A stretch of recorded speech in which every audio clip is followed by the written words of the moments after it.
Welcome to West USA Weekly, the podcast, your go-to source for everything real estate in Phoenix, Arizona.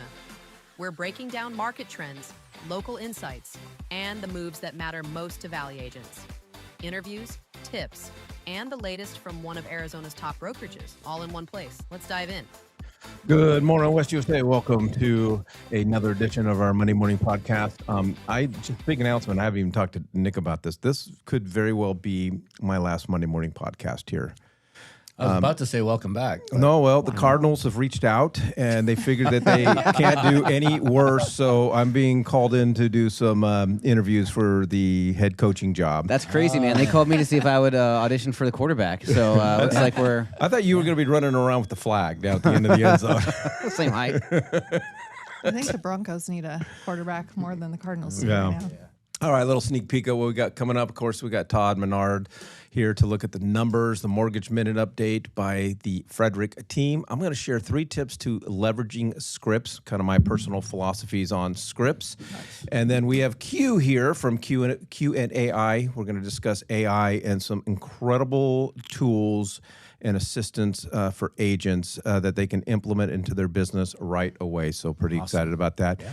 As always, if you've got any comments or questions, you can please feel free to email us at podcast@westusa.com. So let's jump right into the announcements. This is a big Armless class coming up tomorrow, January 27th from 10 to 11 a.m. This is going to be at the Chandler office, so you want to RSVP to Kara over there. Also, you can go to our dashboard and look up the calendar and look up all events, regardless of which brokerage you hang your license out. You're always welcome to join us for our events, or you can just go to westusacalendar.com. All right, so Morning Brew, 22 ways to market yourself without spending a dime. So that's going to be coming up in the surprise office tomorrow as well from 10 to 11 a.m. So this should be a pretty awesome Leslie's class. Really good at that class. There's nothing that Leslie puts on that's just not amazing. So. True that. All right, Instagram class coming up with Amy. Amy, that's I don't you. know. Wow, she looks familiar. All right. Tomorrow as well. So, there'll be no real estate going on tomorrow morning. One or the other. Yeah. So, anyways, Amy, what's this all about? So we get a lot of need for realtors who don't even know how to simply make a post on Instagram, and people who are really involved in social media, they think it's silly, but we got to get back to the basics and just learn the basics and the why we post and what to post. So it's Instagram 101. So Instagram for beginners, we're going to learn how to post, how to get your algorithm more engaged on Instagram, and how to do reels and stories. So. All right. So that's going on tomorrow as well from 10 to 11:30 a.m. at the Goodyear location. So, and then we got finally something going on that's not going on tomorrow. Todd's got a virtual CE class coming up Wednesday from 9 to 12 p.m. Pick up 3 hours of disclosure law. So again, you just go to your dashboard, look up these events, click on the pictures, and then you can get signed up. So looking forward to doing that. All right, navigating divorce transactions for realtors. So 3 hours of legal issues. These are always interesting, man. Divorces, man, this is a great opportunity, a great class, not only to pick up some CE hours, but to learn how to navigate couples that are going through divorce. So that's coming up this Thursday from 10 to 1 p.m. All right, and for those of you up in the White Mountains, you're going to have your virtual meeting with Broker Updates with Todd. So that's coming up this Thursday. This will be a virtual class, but this is coming up this Thursday from 10 to 11 p.m. So speaking of Todd, take it away. What is going on in the market? Heck of an introduction. Thanks, Mike. And just for everybody up in the White Mountains, we will be going over the year-end stats. That's the reason why you haven't gotten them, is because we were trying to hold them hostage and release them to you at that event. But thanks for joining us, everybody. Today's January 26th. We're going over the real estate market statistics for the Greater Phoenix metropolitan market. Thanks for joining me. Let's get right into our numbers. 89 days closed on market this past week, a 6.14 month supply. Absorption rate was at 16.30. Average list price this past week, $788,374. Average sale price this past week, $639,390, and the list price to sale price retention came in at 96.69. Well, the big news is inventory up 5.6%, broke the 25,000 active inventory mark. And remember, our numbers don't include pending contracts, contingent contracts, things of that nature. In my active, I like active to be properties that are just in that one active category. So that's where we differ a little. You might have seen some higher numbers, but this is actual active properties, residential at 25,009. Looking at pending, you're sitting at 3,911, and for closed units at 3,287 month to date.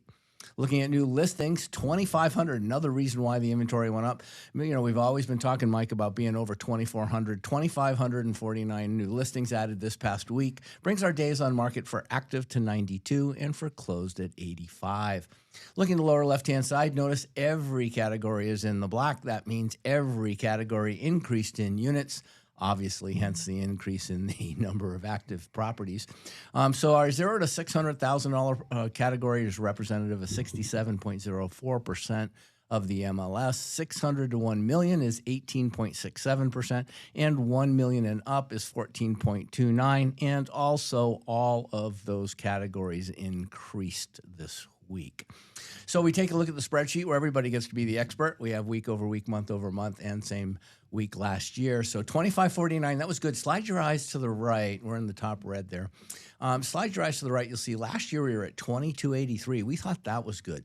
2,549 this past week. Way over on the left-hand side, you have our rules of thumb numbers. So we're really trying to beat that, and we did. Let's go back. Looking at active inventory, we're at 25,009, up from 23,692 in the prior reporting period. Last year, we were at 22,009, so we're about 8.93% higher in inventory than we were last year. That inventory is made up of 722 coming soon properties, 18,513 single-family non-detached, 3,105 new home construction, and 24,566 non-distressed. Taking a look at active under contract and accepting backup offers, pending under contract accepting backup offers and contingency sales, we're sitting at 3,911 in escrow. That's correct. 3,911 over almost 800 homes went into escrow this past week. 3,670 is where we were last year, and the year before that at just under 3,400. So again, what are these two numbers saying? Well, the first number up in active inventory is telling you that sellers are ready. They're re-entering the market. That's increasing inventory. Good sign for buyers. Pending increased. What does that mean? That means more buyers are in the market than have been in the market in the last 2 years. Now, we're going to continue to focus on this because it's really important. But again, we'll see how this fails. Yeah, that's a good one. We'll see how this pines out, because if it doesn't stay, then again, that could be a little anomalous. So we'll take a look at that. Closed inventory month to date at 3,287. We're at 3,400 last year, same period. So again, inventory is a little, closed production is a little bit lagging right now, but it's the third week. So everything closes the last week. So these numbers, I would imagine the closed numbers will change dramatically month end. So month supply at 6.14, Mike's favorite term. Are we in a buyer's market? We're in a buyer's market. That is what's happening right now. Now, what you have to understand is you got to go back and look at Lawrence Yun. He reported two things last week. One of those was calming the marketplace on distressed inventory. We are finally at the standardized number of allowance for doubtful account or default rate on mortgages. So again, because we've increased from 4% way back 10 years ago up to where it belongs at 8% now, in those distressed properties. But you take that class, the divorce class, because, what happens is when people go through those financial difficulties, they go through a divorce. Then they get real quiet, and then they stick their head in the sand, and then the hot property goes to short sale lender owner HUD. So what you want to do is be able to understand and how to communicate with those people to be able to interject earlier in that process and maybe save them from having to use one of those three tools. But again, month supply is important. Lawrence Young also said that he expects inventory to increase by approximately 1% to 2%. This is national news, and anticipates that the wages will go up 5.7% this year.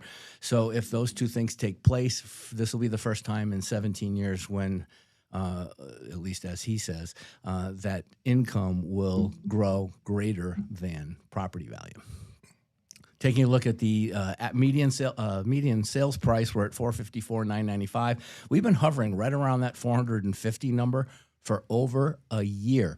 So good news is that if that number does not increase in the next 4 to 5 months, then that means that pricing is not going up.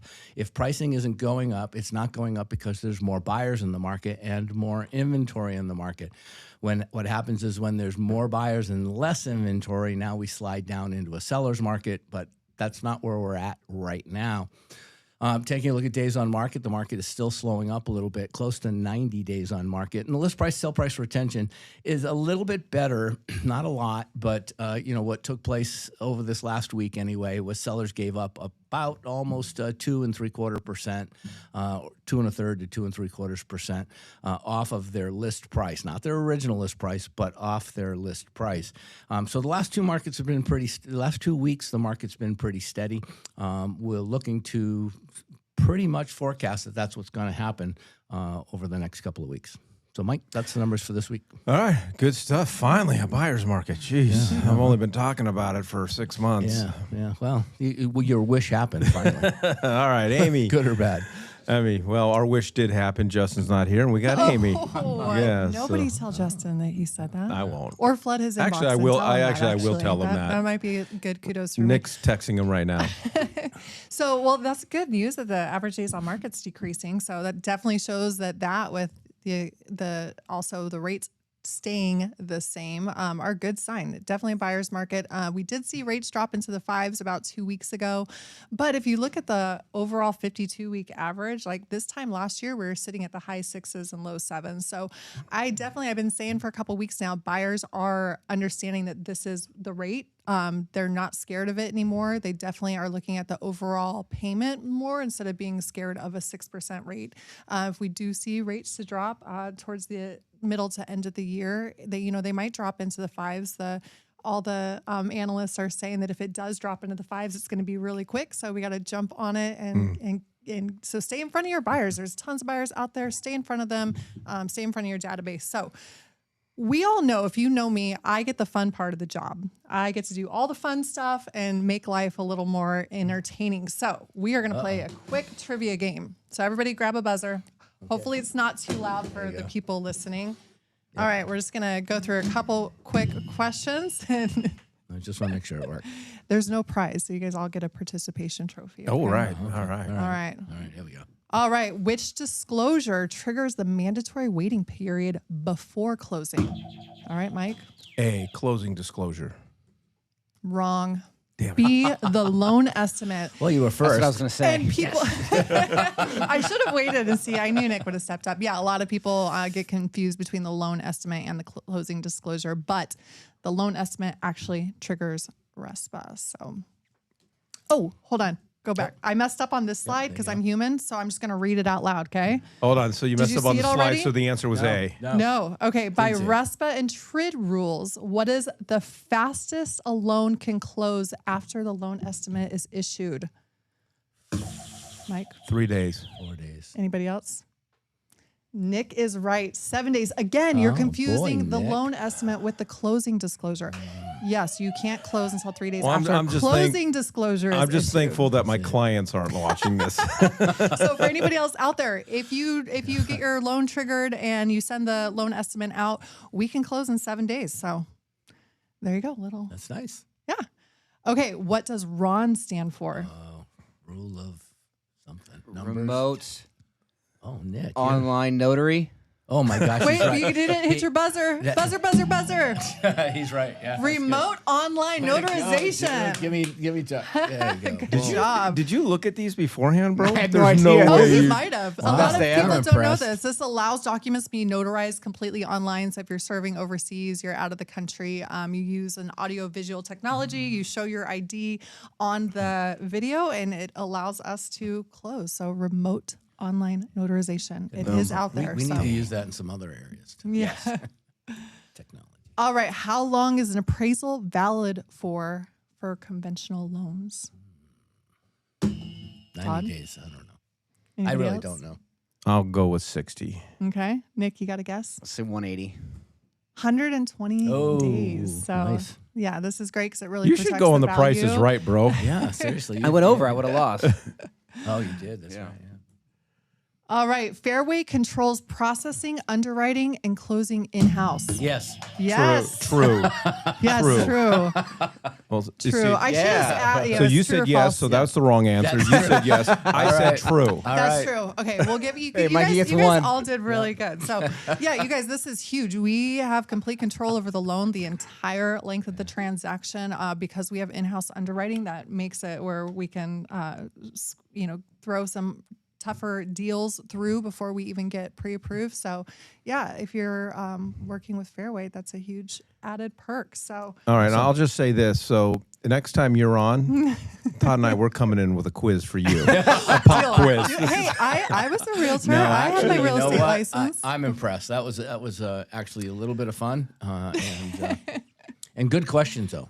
Yeah. If you guys have any other the questions. next thing is going to be how do they use that to help them in their business, though, knowing those particular days. So here's my call to action. If you Yeah. want to know how this is going to help you you in go. your business and help you succeed in 2026, reach out to the Frederick team at fairwaymc.com or give us a call, 602-769-1933. All right, Amy, good stuff. Nice Appreciate job. it. All right, thank Take you. your buzzer and go home, Yeah, please. you know, Here, I mean, take oh, Nick's gosh. buzzer. And I All like right, his I'll butter. make sure Justin comes back next That one. week. Oh, that's a good We buzzer. just need to have this one hanging around. You can keep it if you want. No, that's okay. Compliments of the Frederick team. all right, can I get the keyboard there? Thanks, Amy. Appreciate it. As always, Yeah. great stuff. All right. Good. So moving on into our 3-pack as promised, I wanted to talk about scripts. There's just a lot of angst about using scripts, a lot of feelings and opinions about using scripts, and a lot of strategies to using scripts. So I kind of put together a 3-pack of just my thoughts on scripts. So the first one is I warn agents, Todd, don't become a slave to the script. You use a script, have a script, but don't make it your crutch. If you are reading your scripts verbatim, you're going to sound very robotic. You can tell when you get a sales call, someone who's just reading a script rather than somebody who just knows the script. Because I think because you want to make it sound as natural as possible.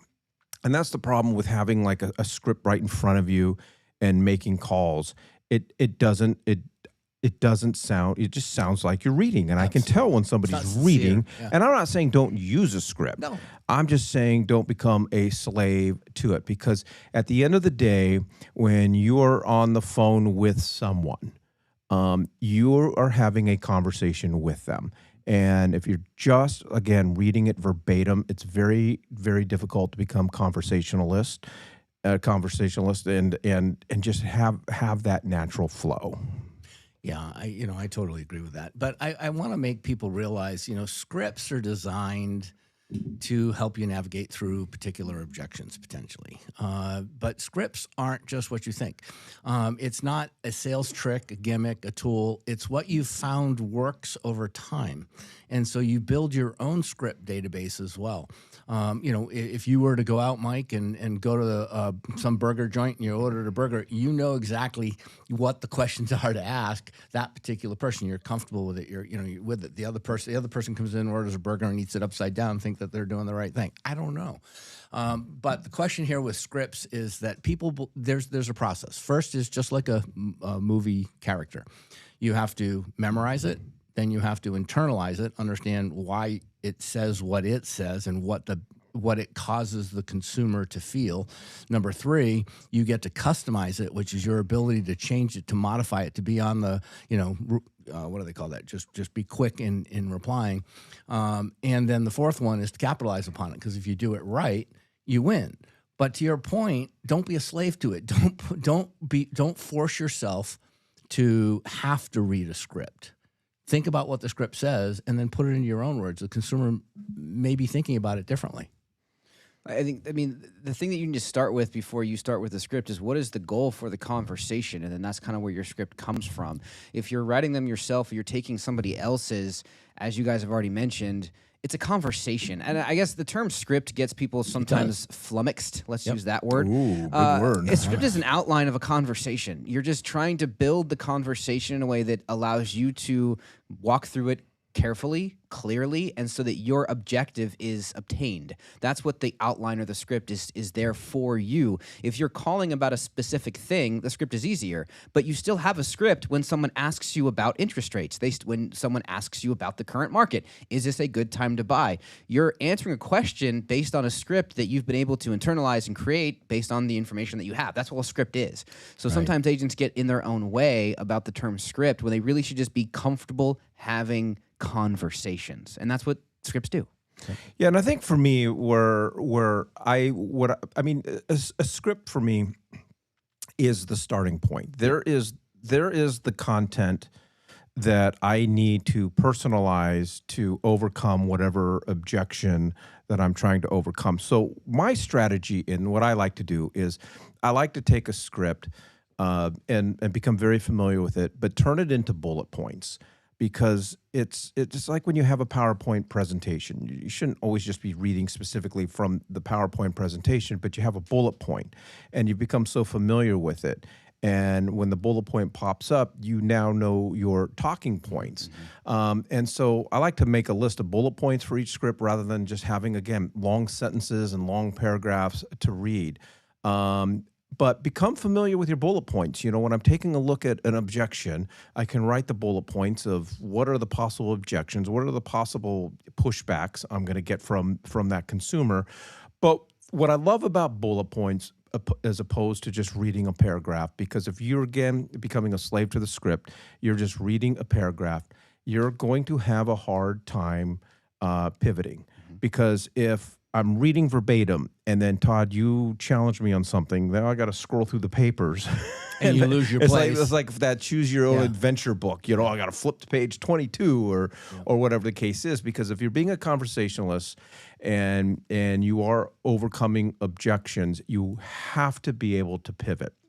So I will take a script and I'll break it up into bullet points and then become incredibly familiar with those bullet points, because those are the things, because I can, if I got a piece of paper with all these bullet points, I can go back and forth and look for that next bullet point to handle whatever response I got from the consumer. This is one of the key areas in which I use ChatGPT.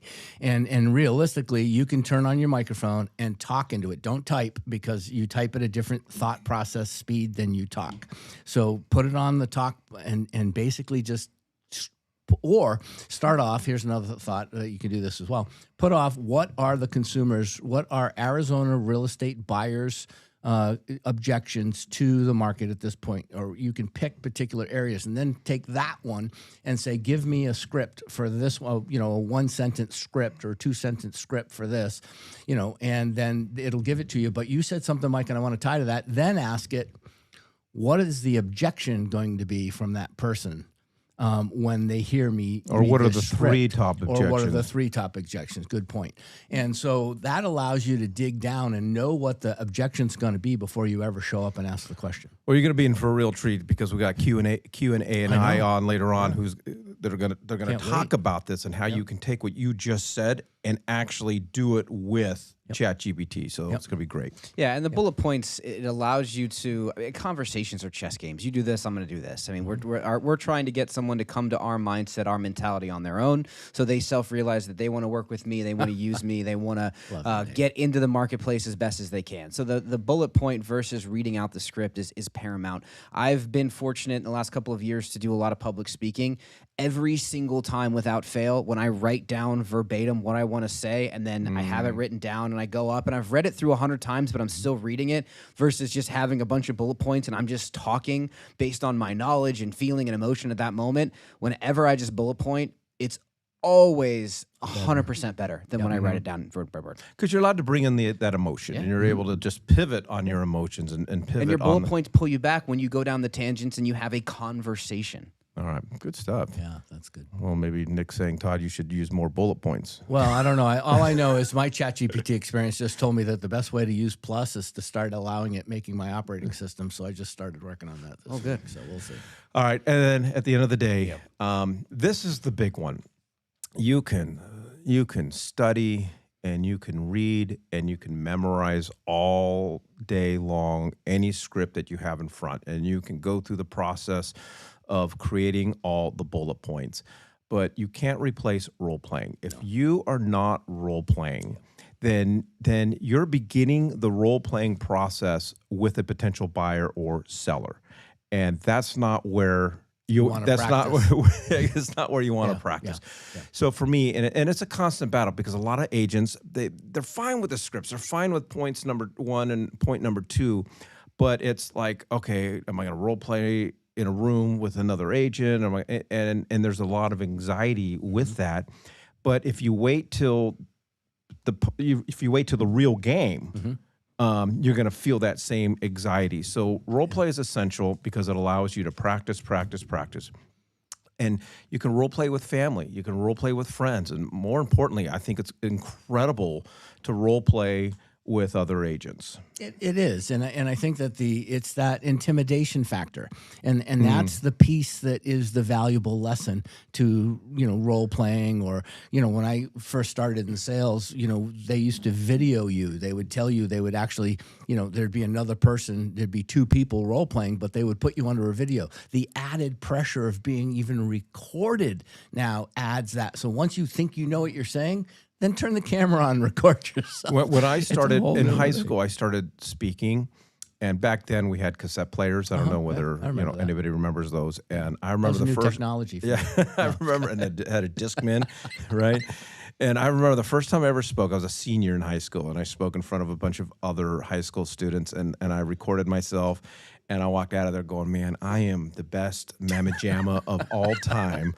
And I got into the car, and I popped in that cassette tape. And about 5 minutes in, I rolled down the window, ejected the tape, and threw it out the window. I'm like, I'm horrible. No. I mean, all the role playing that you can do, you should be recording it as much as you possibly can. If you're not able to air check what you're saying, how you sound, the cadence, the crutch phrases, the ums, the ands, the uhs, it's so important to make sure that the way you sound on a phone in a conversation is almost as important as the words that you're using, the tonality that you have. So get a tape recorder, use your phone, whatever you can do. iPhones make it real easy now. Hit the button before they answer the phone, and you have the ability to record it and then go back. It's so important to go back and air check yourself. I don't know anybody who likes the sound of their own voice. No, it's terrible. Being played back. I mean, I like the look of my own face. I mean, every day I wake up and I look in the mirror and I'm like, it happened again. I got better looking, but yeah, the sound of it, the sound of the voice.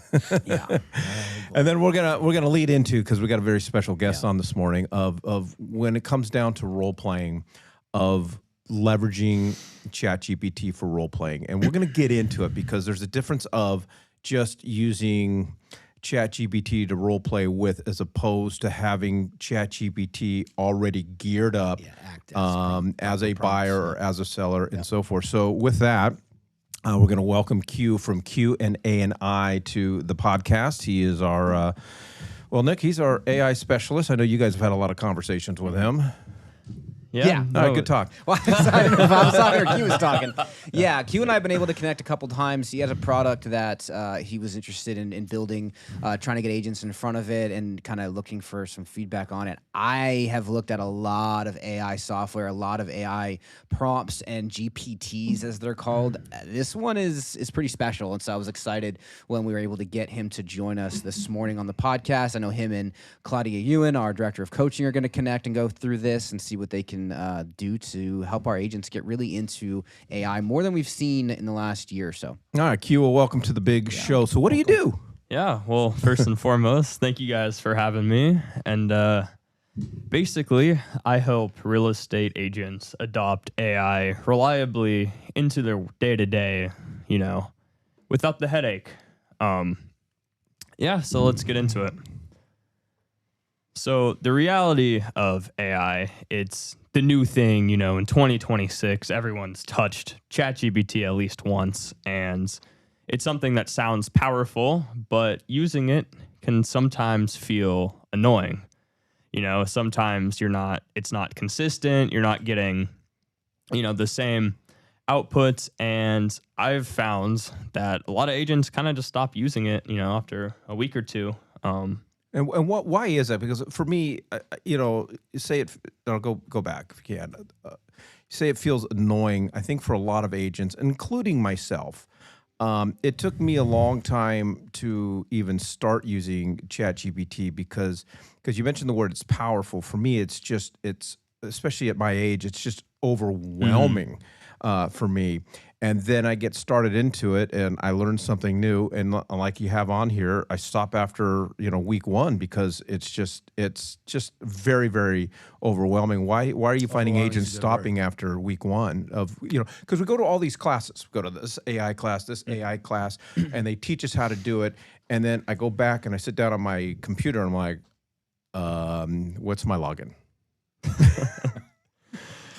Yeah, so I think a big reason for that is, you can take all these classes on how to use it. You can have a whole notebook full of just, notes and bullet points, but the agent still has to think how to use it. And kind of wanted to get into that too, is you have to know what to ask every time. And another thing, too, is, when you're using just regular free ChatGPT, the answers can change daily. And kind of with that, the fact checking, the compliance, if you use it specifically for real estate, checking for fair housing and, all of these other guardrails, that's on you. And I think that can sometimes be kind of overwhelming because AI is something that should be clearing your desk, not adding more to it. If that makes sense.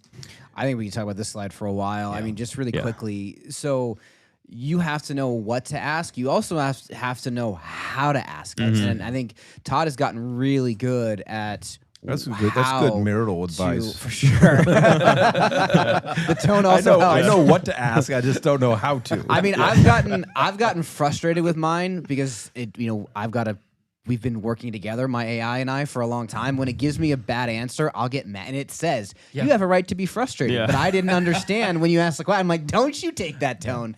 So how you ask it is important. And then Q touched on it. I mean, if you're using the free version of ChatGPT, and I get that, the goal isn't to get another thing that you need to pay for. But again, on this podcast, we talk about things that we think are valuable.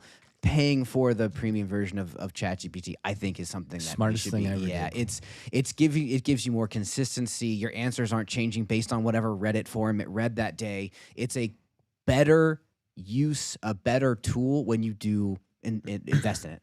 And I know you're going to get into some of your assistants or your ChatGPTs in this, but this. I think that first point is when you don't have something loaded in.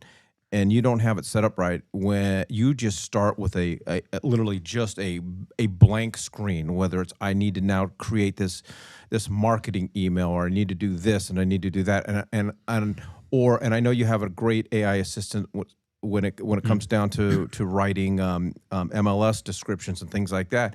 It's just you're always starting over. It's just always like that. It's just a blank screen.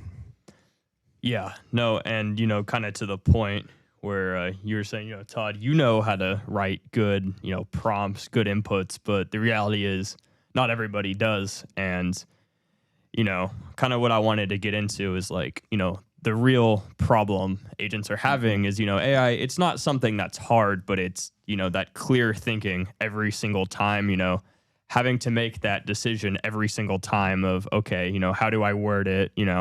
I have to give context to AI every single time. Like, I'm a real estate agent. I do this, right? So what I wanted to get into is, I'm calling them AI assistants, something that eliminates, these decision makings, these having to give context every time. So yeah. All right, let's do it. Yeah. So the fix here is these pre-trained AI assistants. They're not prompts, but instead are AI. You can think assistant, you can think intern, you can think partner, something that just, like I said, helps you clear your desk. It's something that's already role trained specific, and they already know the real estate context, what to say, what not to say. That's a big one. And how to sound like a professional. And so what you're saying is, so if I have something like this, I don't always have to start. Because I always have to start. I'm a licensed real estate agent in Arizona, focusing on this, focusing on that. Here's my content. Now rewrite it. With your AI assistance, it already knows that for me. Exactly. Yep. Yeah. And sorry. No, I was just going to say it's going to know the difference between what it needs, because it's an expert potentially maybe in as a personal shopper or as a real estate lead generator or something like that. But it also you have to add in beforehand, like tell it who you are, tell it certain things, and if you do, even your threads stay so that when you ask a new chat, it can tie into previously asked questions, and it just saves you a ton of time having to redo everything. Yeah, exactly. And to reiterate, that's, with the assistant, not with just the regular generic. Yeah. Right, yeah. So what you've created here is an ability for an agent to go in and say, here's who I am, here's who I'm focusing on, here's what my business looks like. And so you do that once, and you're not having to set that context, because as your point a couple slides ago, you start with a blank screen, you're starting with a blank AI. Even the chats that you do, and I've found this in the paid version of ChatGPT, the chats don't always cross over. And so I'm having to pull context from one chat and add it to another. I don't have to do this. Now, this GPT that you've created, this assistant, it already bakes that in, and everything that we start talking with starts with a foundation. Yeah, exactly. And, the way it should be for, the real estate agent who's, already really busy as is, has to do 100 emails, they shouldn't have to decide what to say. They should just open it up, input X, and they're going to get Y out of it. Because I think that's the problem that I'm having is I'm always starting over with every email that I have that I send out, or every text that I send out. I'm always starting with the prompts instead of having the prompts already baked in there for me. Exactly. And that would just save me a crap ton of time. I know agents have Word documents. They're just copying and pasting so that they don't have to type it out every single time. This removes every aspect of that. And for your TCs, your marketing coordinators, those that you're working with outside, that you're not doing this directly, you're now able to have this baked in already. Yeah, it can also be brand consistency or the way you talk consistency that it learns over time. Yeah. So I guess kind of building off of that, here's, I guess, a few practical use cases of what this agent assistant can do for you. The first one is it can generate listing descriptions, MLS safe, because it is trained on the market. It's trained on these, I guess, industry points, or lack of a better term, points. Guardrails. Sure. Guardrails, yeah. It's already trained by default, so, you don't have to go in there and say, it has to be under X amount of characters, can't use this word. It already knows that. Another one it can do is it can help you write client emails and follow-ups. I think we've all been there. We get a nasty email from somebody, and then the natural, not me. I hear you. Yeah, I hear you laughing.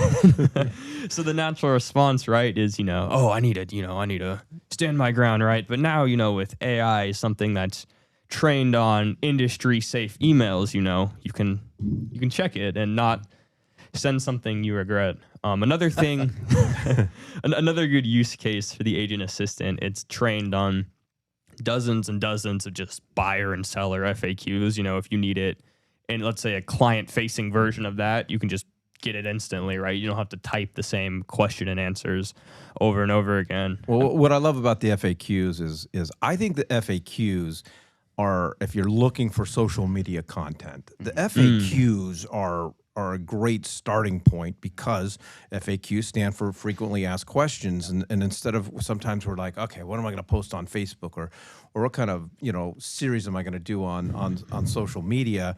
And I'm trying to just, ask ChatGPT, come up with some ideas. Well, I want ideas based on questions and things that consumers are asking. Yep. Yeah. And then just, I guess the last thing is, because it is trained on like real estate stuff, it can just ingest a lot of information, whether it's just, listings, or actually uploading emails you've received, or I don't know, even just industry articles, right? It's truly a real estate agent assistant. And, with that, it's always consistent and never guesses.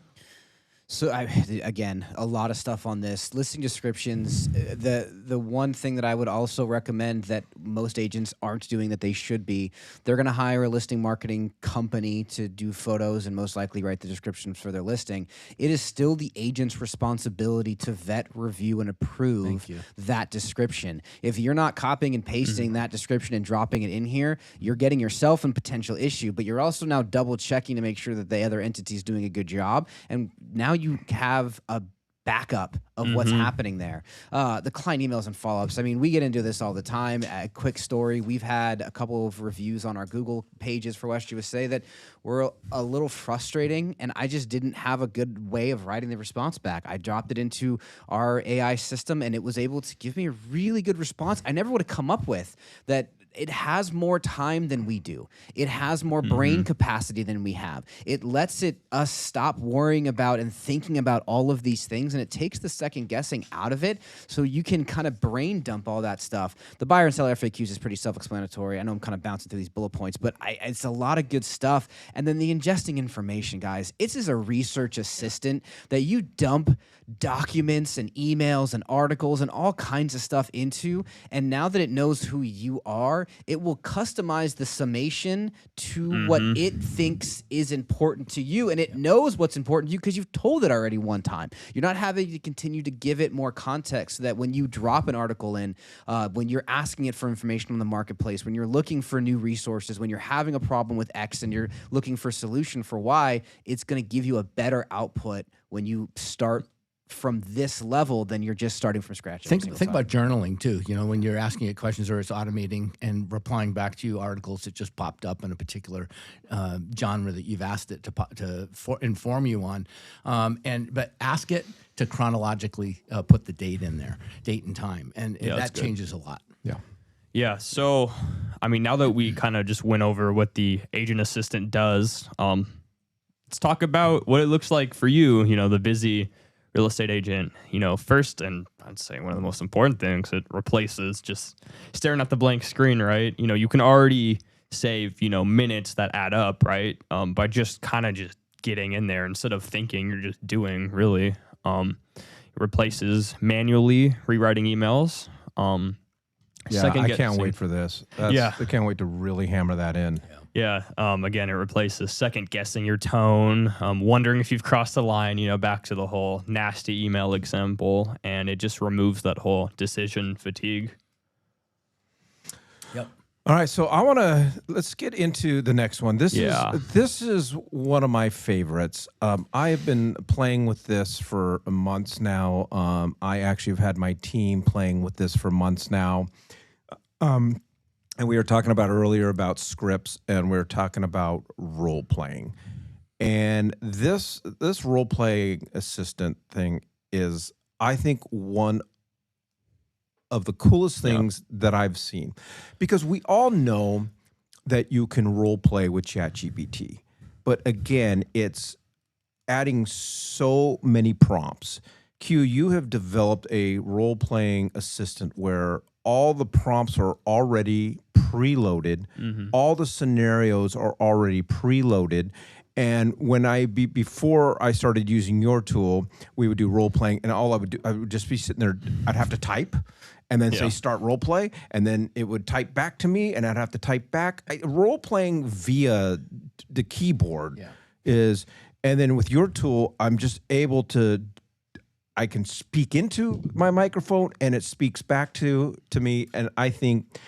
And I've been playing around with it all weekend, and I'm telling you, Todd, I opened up some of these scenarios, and 23 years I think I've been in this business, and some of these scenarios and the things that it said to me trip me up, but it wasn't something that was just out of the blue, something that would be a legitimate response or a question from a buyer or a seller. So let's jump into it.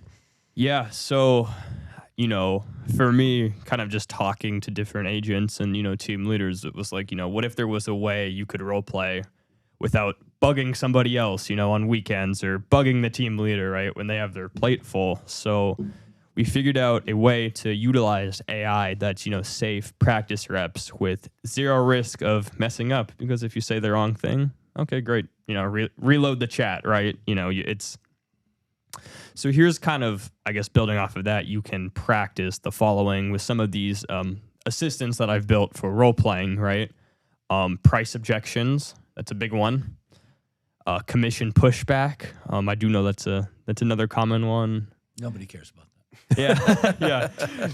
Nervous buyers, specifically like, first time home buyers too. Difficult sellers, and even just, open houses too. I know that's a big one that a lot of agents, could use practice, I guess, off-site with, using AI. And it's, this confidence comes from the reps, not the theory of what you should say. Because, again, the whole thing about AI, if there was one takeaway, it's you can just do before you think. Just get into it. I was playing around with it last night, Todd. It was funny. The first scenario it threw at me last night when I was just toying around with this in prep for today was right away it said, well, I have a friend that has a real estate license that I'm loyal to, and because my friends have used, and I'm like, and then I just started digging in, and it was a real life situation with something that is more intelligent than anyone else I'm going to role play with. Yeah. No, those are, you know what? Just here's my answer for this today to everybody that's out there. Do this. Seriously, even if you have never thought about it, you think it's not right, whatever you might be thinking about AI or anything, right now you have an opportunity to use this to improve your business. And yes, I understood that when I started with it. But what really has overcome me is all of the different facets of your business this can assist you with. You just have to be able to go in there and set it up to do that. So Q, I think this is fantastic information. Keep going, man. Yeah, and I do want to preface one point. I will be the first to tell you that practicing with an AI or a computer, it's never going to truly replace that human-to-human, face-to-face like interaction. But, you can do one interaction with, let's say, a partner, they give you some feedback. Well, now you can go hammer out reps. And by the next time you go into the face-to-face, you already have these 30 minutes to an hour to 2 hours practice reps already. So the line of improvement is much higher. So I just want to clarify. So on just the role play assistance, we have buyers, sellers, and open houses. So with this package, you're actually getting 3 different products, one working with buyers, one working with sellers, and I requested one for open houses, but I don't know, Nick, if you had something to add to that. No, I mean, at the end of the day, no matter what we do in our business, we have to communicate with those that we're trying to get to buy and sell with us. If we don't have the ability to do that correctly, efficiently, and in a way that they're going to want to reciprocate back, we're wasting our time. before, when I would have a role play session with an agent, to Q's point, we would have a human being conversation. I had no way to then practice before I got back to that human being conversation. Now, and especially in our world today where picking up the phone is a debilitating task for a lot of people, this allows for that confidence to come with reps, to your point. It's a fantastic way to, in our homes, with the lights off behind a computer screen, we can work on this to get that confidence up so that it's not scary to call and order a pizza on the phone. You can have conversations with pizza, and I think it's a really cool thing. Again, I haven't seen features like this out there before. And it's funny because also when I was playing around with it, I decided to test it. So I mean, if this was recorded, I might be losing my license, but I wanted to see what would happen if I started asking questions that violated fair housing rules and so forth. So again, if that was recorded, because it wasn't a real life conversation with a person, but I was pushing it and it finally stopped me and said, hey, no go. Yeah, and that just goes back to the whole, benefit of these pre-trained assistants. It's already, fair housing and these other guardrails, it's no longer on you, the agent, right? But yeah, Mike, you were right. There's 3 different versions of this kind of all in one package. There's the buyer, there's the seller, and then there's the open house practice, right? You can truly dive into each one. And I guess I just wanted to go over a couple features of, like what can you really do with this role play assistant? The big one is each one is trained or preloaded with just 10 different scenarios. So that's 30 total, and you can pick through them or you can just randomly do it, right? Without knowing what you're going to get, but you have the option for both, which I think is good. There's also a timeout function. You can just verbally say, timeout, I need a coaching, and the AI can tell you what you're doing good. It can tell you, where you're kind of going off the rails a little bit, and just give you feedback for improvement. And I guess the last point, speaking of feedback, I baked in a scoring function at the end of it. It'll tell you what you did good, tell you what you can improve on, because the AI has, invisible boxes that the agent needs to hit. But again, these boxes are trained based on talking to real agents, real teams, real leaders, right? So it's just, again, it's truly a way where they can safely practice and just hammer out reps. Once again, I mean, I've said this a few times, but getting an ability to practice role play, scripting, object handling is one thing. Having a real-time feedback in how you are doing is, it doesn't exist. I mean, I don't, unless you have a person sitting in front of you who's better at it than you are, and it's not just another person, because agent-to-agent role play is one thing, but agent-to-agent feedback, are you going to listen to the person that you're sitting across from? Do you want your coach there, your team leader? This is an entity that is unbiased, that is simply telling you how it thinks you're doing based on all these metrics that have already been put into it. So it's consistent feedback that you're getting based on what you're putting in. It's just really cool. It eliminates every single objection an agent should have for engaging in role play, because there's this machine is going to report back to you. There's no other person involved. There's nobody hearing it. It's private. It's confidential, and it doesn't go to your broker. Yeah. I live to fight another day. But Mike, I want to get Q back on his show, but here's the thing, is that you brought something up. You said, I went off the rail. Now, that's kind of terminology with ChatGPT is staying within the rails or going outside the rails. But functionally, by asking it a fair housing violation question, it's brilliant. It's going to reply. Listen to how it replied to you, and that can help you get back as well. That was awesome, Mike. Good job on that one. Yeah. No, and I guess just to kind of, summarize, the benefit of having these assistants, it's the same rules, it's the same tone, same boundaries every single time, right? Again, it's just, we've taken real life examples, real life objections, real life tasks that agents are doing, and we're just, locking it into these AI assistants. And I guess with that, if this is something that you think will help clear your desk and, help you just get ahead of, this AI curve, right? What you need first is, ChatGPT. You need ChatGPT, and, in 2026, right, the difference between the paid ChatGPT account and just the free, it's night and day, right? And to truly use these assistants, because it's utilizing faster responses, access to, again, the custom assistants, consistent performance, right? And that, voice mode that we're using for the role play assistants, right? Mm-hmm. It's something that you got to have it because, we all have access to the engine, that's ChatGPT, but the assistants, they're the upgrades or the gas, if you will, right? Mm-hmm. It's that extra layer on top. And it's so inexpensive, the first level plus. Yeah. Like $30. Not even. Yeah, I think 20, it's like 20, yeah. Because even outside of real estate, it's just something that, you could use it every aspect of your life. So that all sounds good. And, this is for you, if you're the solo busy agent, or if you're the agent who doesn't want to have to learn AI, something that can just get going right away. This is a great starting point for agents who just haven't figured out how to leverage AI. I've gone to AI classes, and I walk away going, okay, I'm not going to be able to replicate that. I know it looked really cool on the screen, and I don't really know where to begin. Mm-hmm. And this is so simple that it's just, down the road, my ChatGPT skills will probably grow. But now it's got me used to using it because you have to use it, because this is whether you like it or not, whether you like change or not, it's our reality. Embrace it. Yeah. And I guess the last point on here is like, if you just want the results without tinkering, without having to learn something new, I truly believe this is something for you.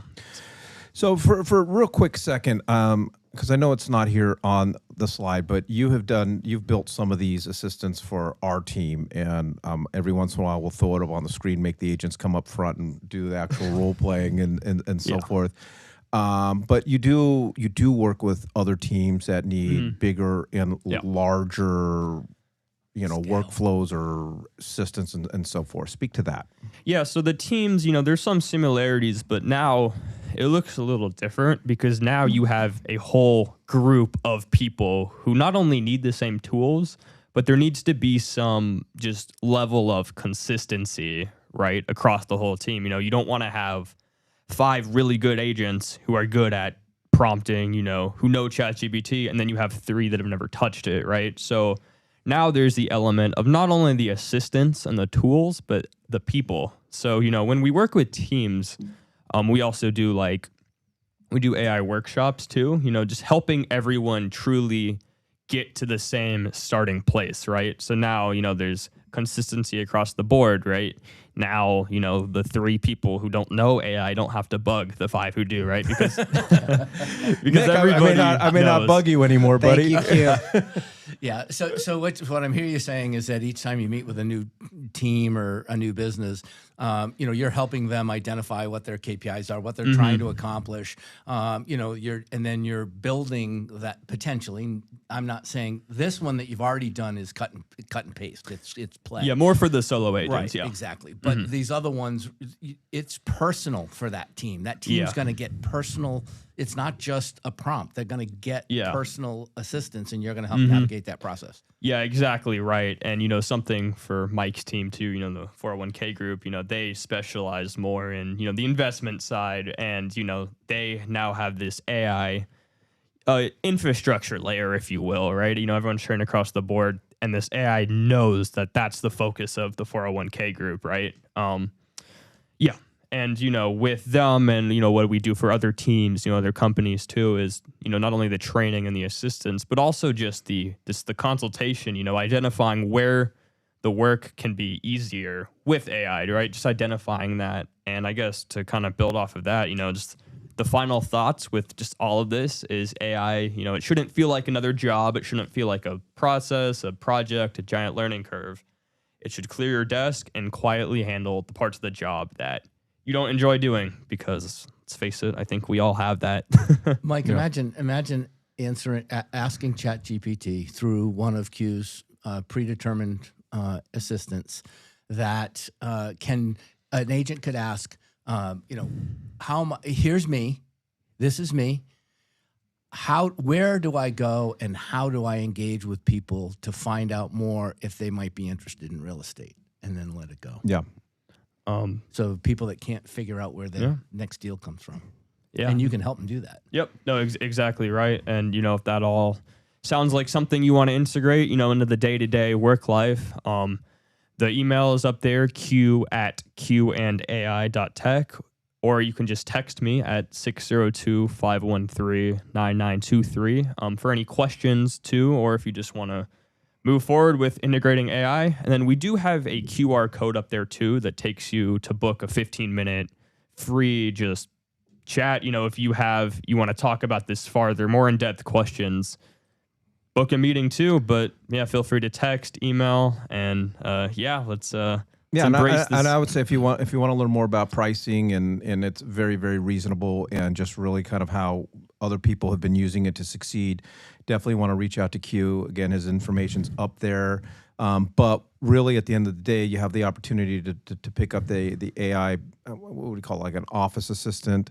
Assistant that helps with all the emails and the MLS, descriptions and things like that. Then plus the other 3 role-playing platforms focusing on buyers, sellers, and open houses. Yeah, exactly. I mean, you mentioned it. You said the word once through this whole thing, and I think that's the term that we should be focusing more on. This is an infrastructure that you've created around people's businesses, and I think that's a very valuable thing that most people don't see yet. Yeah. I appreciate you not calling yourself a guru. There are a tremendous amount of AI gurus running around out in the world. And to Mike's point, there's a lot of classes being taught, and most of the feedback that I get after an agent goes through one of these gurus' classes is they're more lost and confused and frustrated than they were before.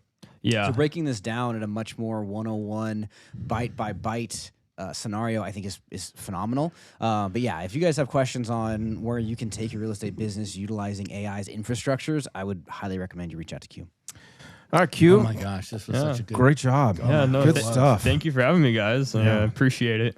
Yeah. All right, with that being said and done, leave you with the quote of the day created by AI. No, I did not make that, by the way. No, I have no idea. I don't know where Haley gets these, but we all get the exact same 365 days. The only difference is, appreciate everybody joining us today. Go out and sell a home.